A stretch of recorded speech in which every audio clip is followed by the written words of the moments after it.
Marc Ringot-Gervais, vous publiez Vaudou et Liberté aux éditions Rimané. Bonjour. Bonjour.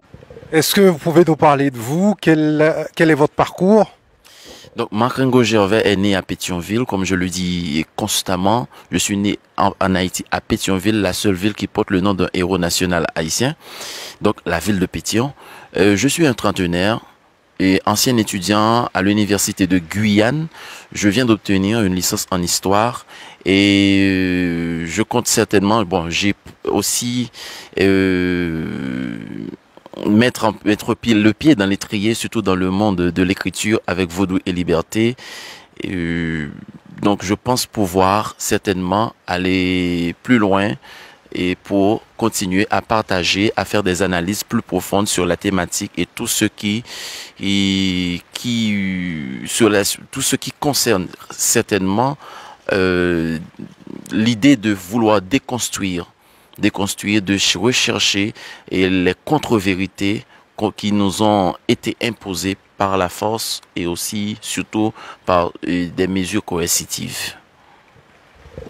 Comment vous êtes-vous penché sur la thématique du vaudou?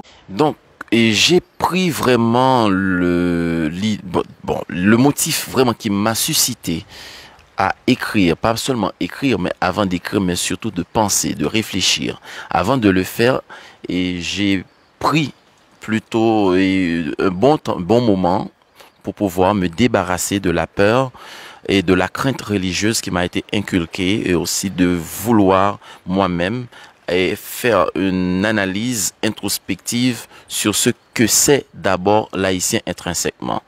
Et je dis, waouh, il y a un problème.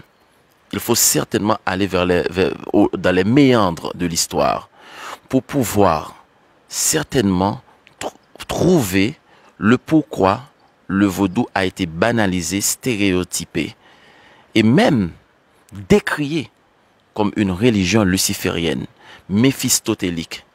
Tout ça, ce sont autant d'éléments et de faits qui m'ont motivé à vouloir certainement dire aux gens ce que le vaudou est et surtout ce qu'il n'est pas.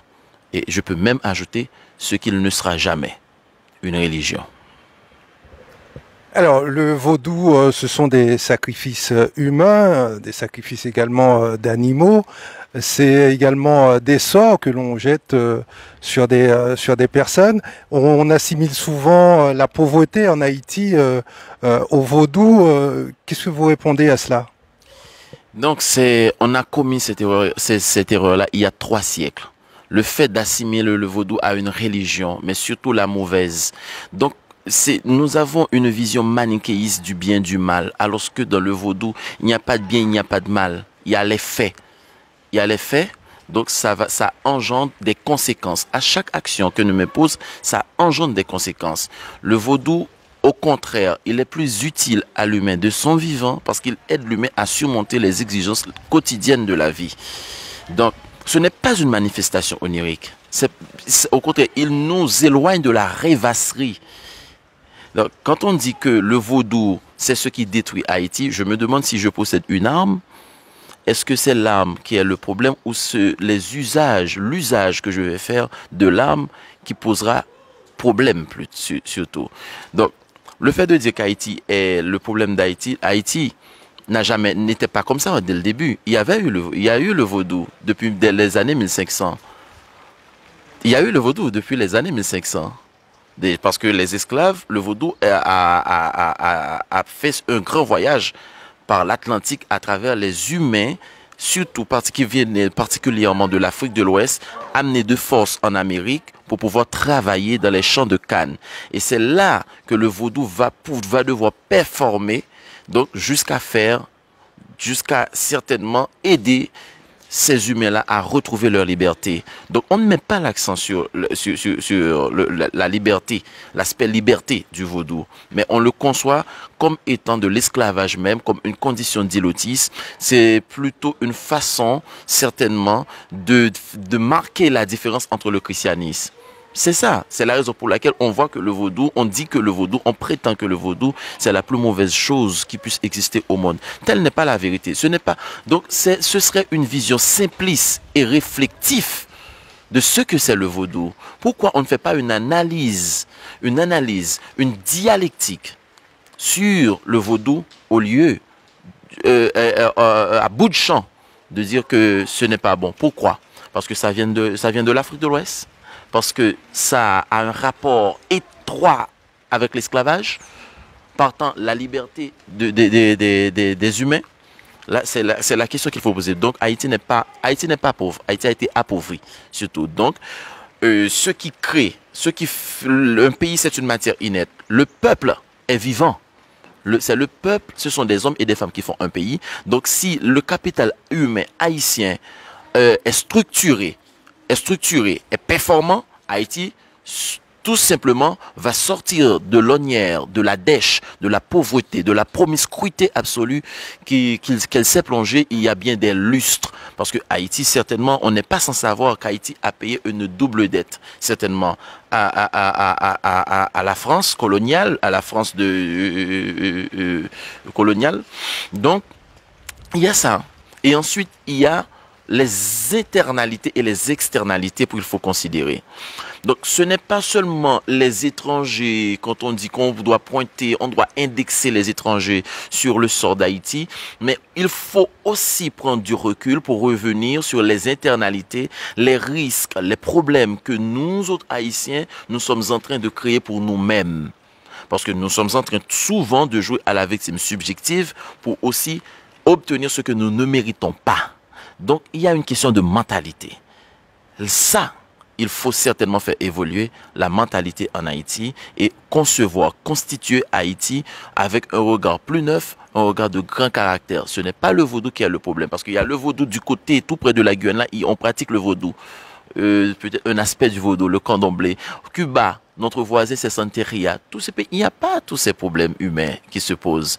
Donc, en Haïti, on doit certainement aller examiner et surtout faire des analyses pour aider les gens à ne pas réciter ce qu'ils entendent, à ne pas être trop prédisposés à croire, mais plutôt qu'ils doivent se donner plutôt l'obligation et le devoir de comprendre, puisque l'important, ce n'est pas de croire, c'est de comprendre. Le phénomène de zombification des loups-garous, ce sont des mythes ou c'est la réalité? Et est-ce que cela ne déshumanise pas également notre société? Donc, le phénomène de zombification, ça ne date pas avec le vaudou parce que puisque il n'y avait pas eu d'études tout à fait approfondies sur la question. Ensuite, il n'y a pas eu. Bon, la zombification, tout simplement, c'est plutôt, c'est le fait de. Bon, il s'agit d'une façon de procédés psychantropes. Tout simplement c'est plutôt, il y a des gens qui voient ça comme étant une manière à faire subir à quelqu'un ce qu'il mérite. Ce qu'il mérite, par exemple, quand on est dans les provinces, vous désobéissez à quelqu'un, à un ordre établi, et de là, vous allez passer certainement devant un grand conseil, mais le vaudou ne fonctionne pas de manière spectaculaire, ne fait pas de spectacle, il agit beaucoup plus de manière silencieuse, tandis que les religions agissent beaucoup plus dans le bruit. Mais le vaudou est très silencieux, c'est la raison pour laquelle la nuit qui apporte le silence, c'est le choix de prédilection des vaudouistes et aussi des vaudouisants. Donc, la zombification, c'est un phénomène tout simplement qui traduit tout simplement par une question de justice. Ça peut certainement utiliser à d'autres fins parce que il y a des procédés. Il y en a tant d'autres auteurs qui travaillent sur ces phénomènes-là. Bon, mon ouvrage est certainement axé sur le côté philosophique de la question et plutôt du vaudou parce que on a souvent fait fléchir le côté folklorique, carnavalesque, et plutôt, disons, maléfique, comme on le dit, du vaudou, mais on n'a jamais pris le temps de faire plutôt et émerger la partie philosophique, la partie équilibrée juste du vaudou. Parce qu'il n'y a pas des choses totalement positives au monde. Il y a aussi le négatif, il y a et également le positif. Donc quand on me parle d'une chose, on dit qu'il est totalement négatif, là, il faut que je questionne. C'est comme si je dirais la même chose quand on parle de Dieu. Dieu a toutes les qualités. Lucifer a tous les défauts. C'est très facile, c'est très aisé. Donc il nous faut un effort mental pour pouvoir transcender ces réalités. Nous sommes au XXIe siècle. On ne peut pas certainement avoir les réflexes moyenâgeuses. Les loups-garous, des récits fabuleux qu'il y a, tout ça. Donc on doit certainement déconstruire ces choses et donner plutôt aux jeunes gens de nos jours l'opportunité de comprendre le vaudou de manière académique. C'est ça, je pense que c'est vraiment l'important de nos jours. Il faut y arriver. Avec la colonisation, il y a eu une percée énorme des religions occidentales en Haïti. Et comment le vaudou doit-il se maintenir par rapport à ces courants venus de l'extérieur? Certainement, Haïti est terre de liberté. Donc on ne va pas empêcher aux religions de performer en Haïti. Et le vaudou ne s'inscrit pas dans un combat avec les religions. Les religieux ont leurs problèmes avec le vaudou. Mais le vaudou, non. Le vaudou n'encourage pas la guerre. Le vaudou n'encourage pas la division. C'est la raison pour laquelle les religions sont nombreuses et le vaudou est un et indivisible. Donc, le vaudou appartient à l'humain. Une religion appartient à une géographie, à un espace géographique, à un peuple. Donc, si on ne partage pas la croyance de ce peuple, on est mal vu, on n'est pas bien, on n'est pas humain. C'est ça. Alors que le vaudou appartient à l'humain, le vaudou est un point de vue philosophique qu'un humain détient suivant sa capacité, son intelligence. Ça, c'est le vaudou. Donc, le vaudou ne cherche pas à stigmatiser ou à catégoriser les gens en fonction de ce qu'ils croient. Le vaudou n'empêche pas de croire. Mais le vaudou, par ailleurs, nous invite à savoir au lieu de croire. Parce que le savoir est 10 fois plus valable que le croire pour l'humain. Donc, c'est la raison pour laquelle un vaudouiste est un sachant et un religieux est un croyant. Un sachant n'est pas un croyant. Donc, pour les religions en Haïti, c'est sûr, on a vu que les États-Unis ont fait des investissements colossaux, faramineux, pour pouvoir implanter le protestantisme en Haïti. Ça a fonctionné. C'est la raison pour laquelle, à chaque pâté de rue, on rencontre une petite tonnelle, comme on dit dans notre langage, un petit tonnelle qui est religieux, tout ça. Et on voit certainement que la majeure partie des gens qui constituent le capital humain haïtien, certainement s'évertuent dans la politique et la religion en cherchant un titre parce qu'il n'est pas avocat, il n'est pas médecin, il ne connaît même pas presque, hein, pour ne pas dire totalement, les concepts de finance, d'économie. Non, mais plutôt politique et religieux. C'est ça. Donc là, il nous faut certainement changer de cap. Il faut changer notre fusil d'épaule pour pouvoir certainement faire du vaudou ce qu'il est et non pas ce que plus d'un voudrait qu'il soit. Alors, compte tenu de la situation en Haïti aujourd'hui, l'insécurité galopante, l'économie aux abois, le phénomène de gang, en quoi le vaudou peut-il être une alternative à la société haïtienne? Le vaudou, par rapport à tout ce qui se passe, puisque l'état déliquescent Haïti interpelle plus d'un, aussi ça peut être aussi également un facteur qui m'a aussi suscité à écrire ce livre, parce que l'humain, pour qu'il y ait un changement, il faut tout d'abord passer par sa façon de penser, de concevoir les choses et la réalité de la vie. Donc l'état de déliquescence d'Haïti, donc la Port-au-Princisation d'Haïti, parce que la grande plaie qu'il y a, c'est Port-au-Prince. Port-au-Prince qui détient plus de 4 millions d'habitants, et la majeure partie d'entre eux sont chômeurs, ils sont sans abri. Donc pas dans les provinces. Donc certainement, il faut déporto-princiser d'Haïti. Ça, c'est permettez-moi le néologisme.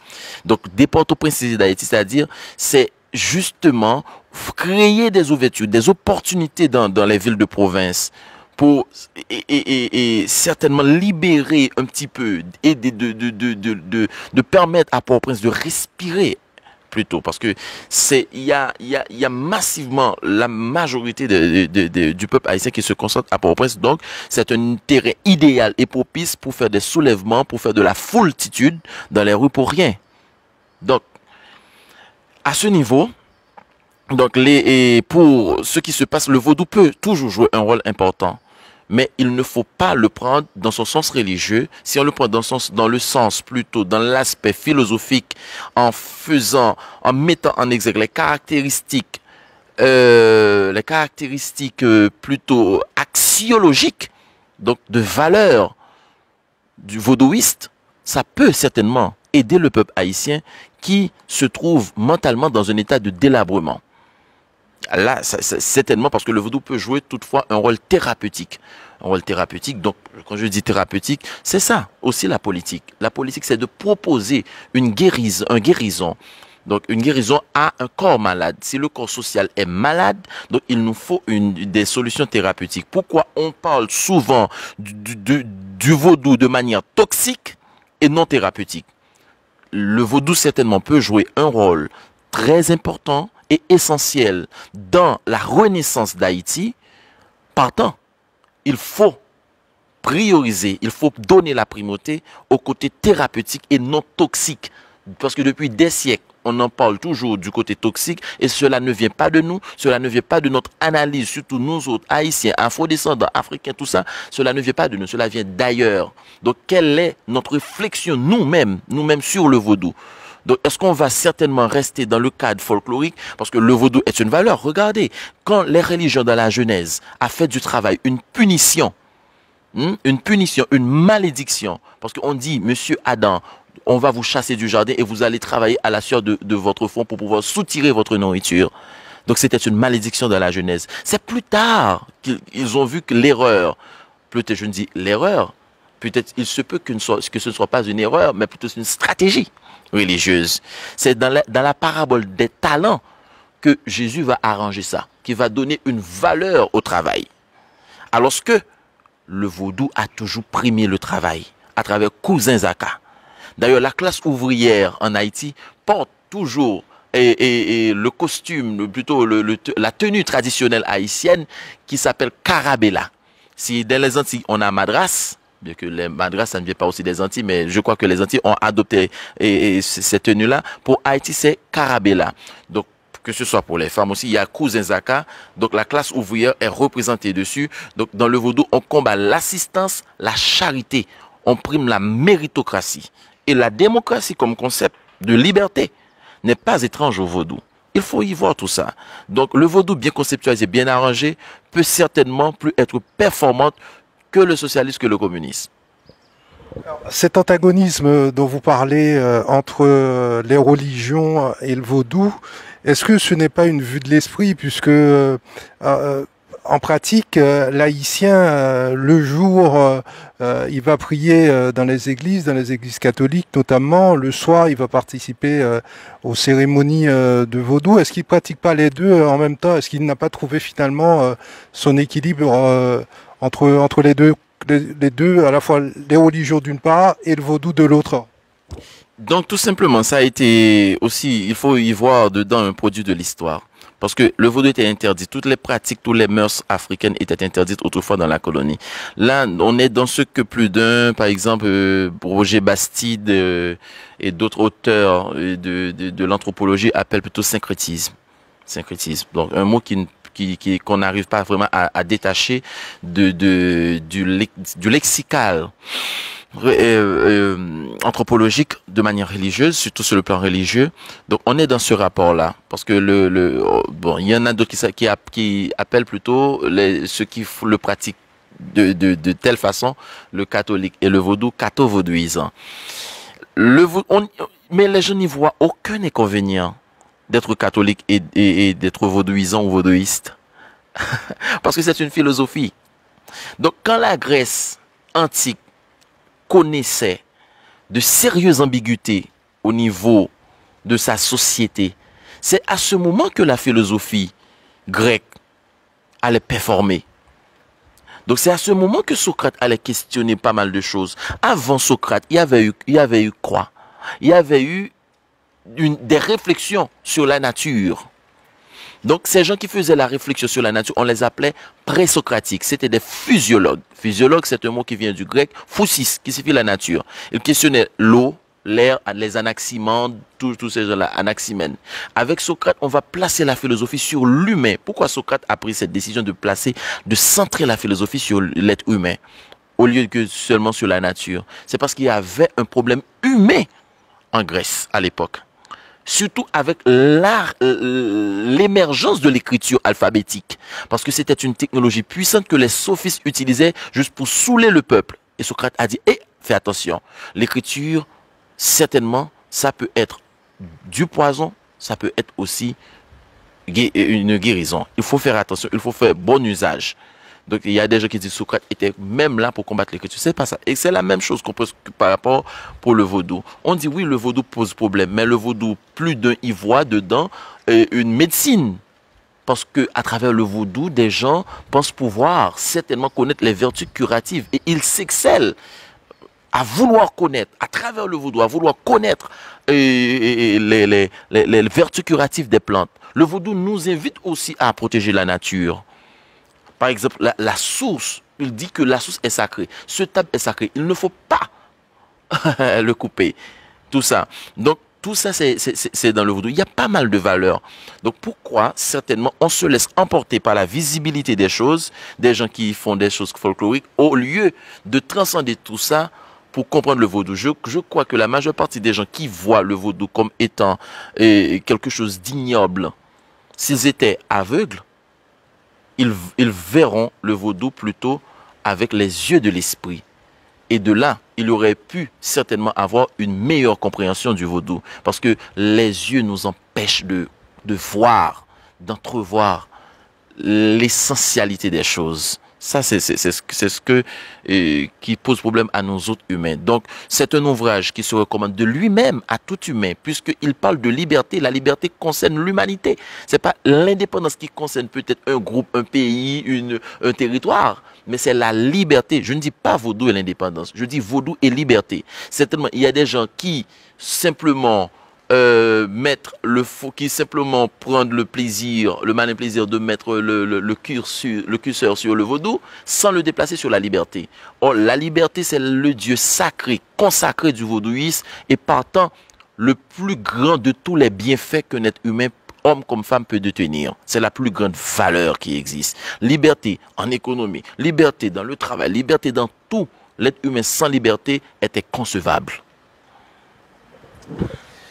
Marc Ringot-Gervais, c'est votre premier essai, Vaudou et liberté, paru aux éditions Rimané. Avant de nous séparer, j'aimerais que l'on parle du bois caïman. Vous parlez dans votre livre du cérémonial qui a eu dans ce lieu qui a vu naître l'État d'Haïti. Exactement. Et Monsieur Michel Plaisir. Donc, le cérémonial du bois caïman, c'est un événement majeur et de l'histoire d'Haïti, partant de l'histoire du continent américain. Donc, pourquoi? Tout d'abord, avant même de mettre l'accent sur la cérémonie du bois caïman, je dois faire appel plutôt à la mémoire de Macandal, François Macandal, qui est l'un des chefs marrons le plus renommé, illustre chef marron. Donc, parce que Macandal, c'est lui qui a préparé le terrain de la révolution haïtienne. François Macandal.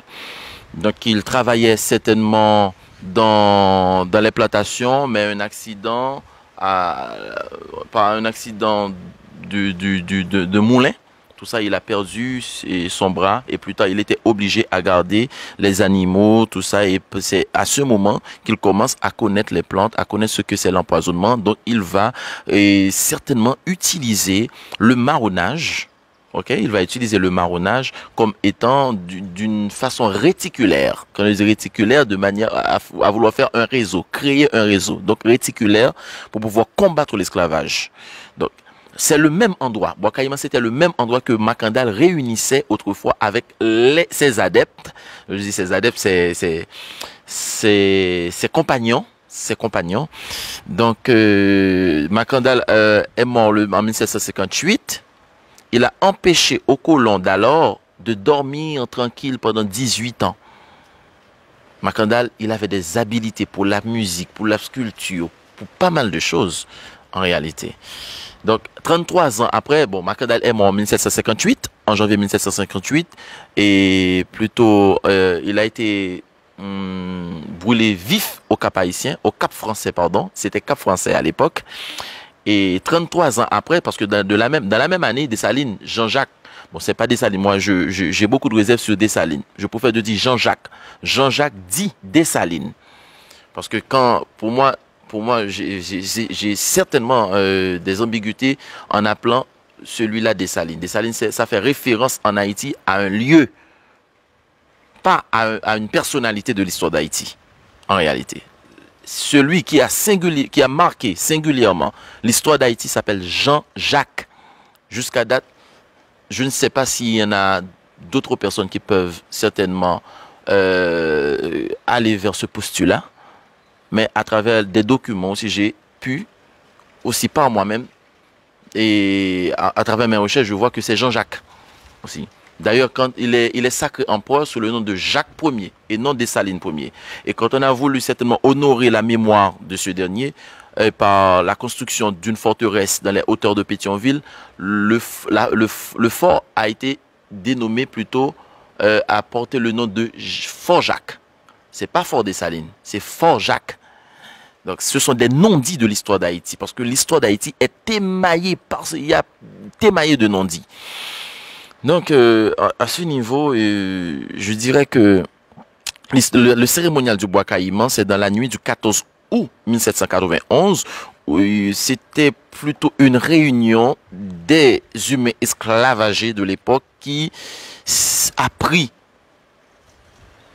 la décision avec franchise, une franchise brutale, de dire non, nous sommes déjà libres, nous ne voulons plus vivre cette situation. Ça doit cesser.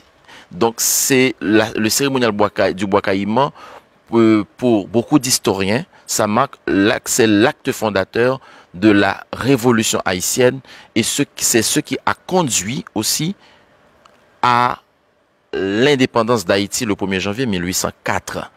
Donc le cérémonial du Bois-Caïman, dans cet ouvrage, Vaudou et Liberté, je dis que c'est la fête, c'est la célébration de la désobéissance. Quand je dis de la désobéissance, c'est plutôt une obéissance. Une obéissance, pourquoi? Le oui de l'esclave, parce que ça me plonge certainement dans les concepts de oui et non. Oui et non, en français, qui se prononce d'un seul coup. Oui, non. Donc, une seule syllabe. Donc, oui et non, le oui de l'esclave était le signe de sa soumission totale et absolue envers son maître.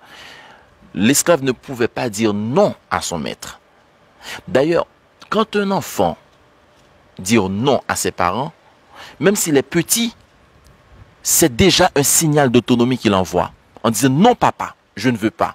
Même s'il ne peut pas certainement donner des explicatifs, même s'il ne peut pas certainement marquer de manière pragmatique pour démontrer la force de ce non, mais c'est déjà un signal d'autonomie. Et l'adolescent, quand il dit non à ses parents, il le démontre, il l'affirme, il assume son non, c'est-à-dire c'est quelqu'un qui est déjà devenu un homme. Donc, et à ce niveau, l'esclave qui ne pouvait pas dire non, dans le cérémonial du Bois-Caïman, c'était le moment qu'ils ont dit non à ce système. Ils ont dit non, donc nous ne voulons plus vivre comme ça, et ils ont adopté un slogan qui dit « Vive libre ou mourir ». C'était leur volonté de vivre de vivre libre. Sinon, c'était leur mort. Très bien, merci beaucoup Marc Ringot Gervais d'avoir accordé cet entretien à Radio Mayuri Campus à l'occasion de la sortie de votre premier essai intitulé Vaudou et liberté, paru aux éditions Rimané, un livre qui revisite le vaudou et qui permet de déconstruire les idées que tout un chacun peut entretenir sur cette philosophie, dites-vous. Exactement. Merci. Mais Mayuri Campus, Radio Mayuri Campus, merci Monsieur Michel Plaisir, et j'en profite pour saluer toutes les Guyanaises et les Guyanais. Et c'est un ouvrage que je vous recommande certainement, c'est La Liberté, ça parle à tout le monde. Merci.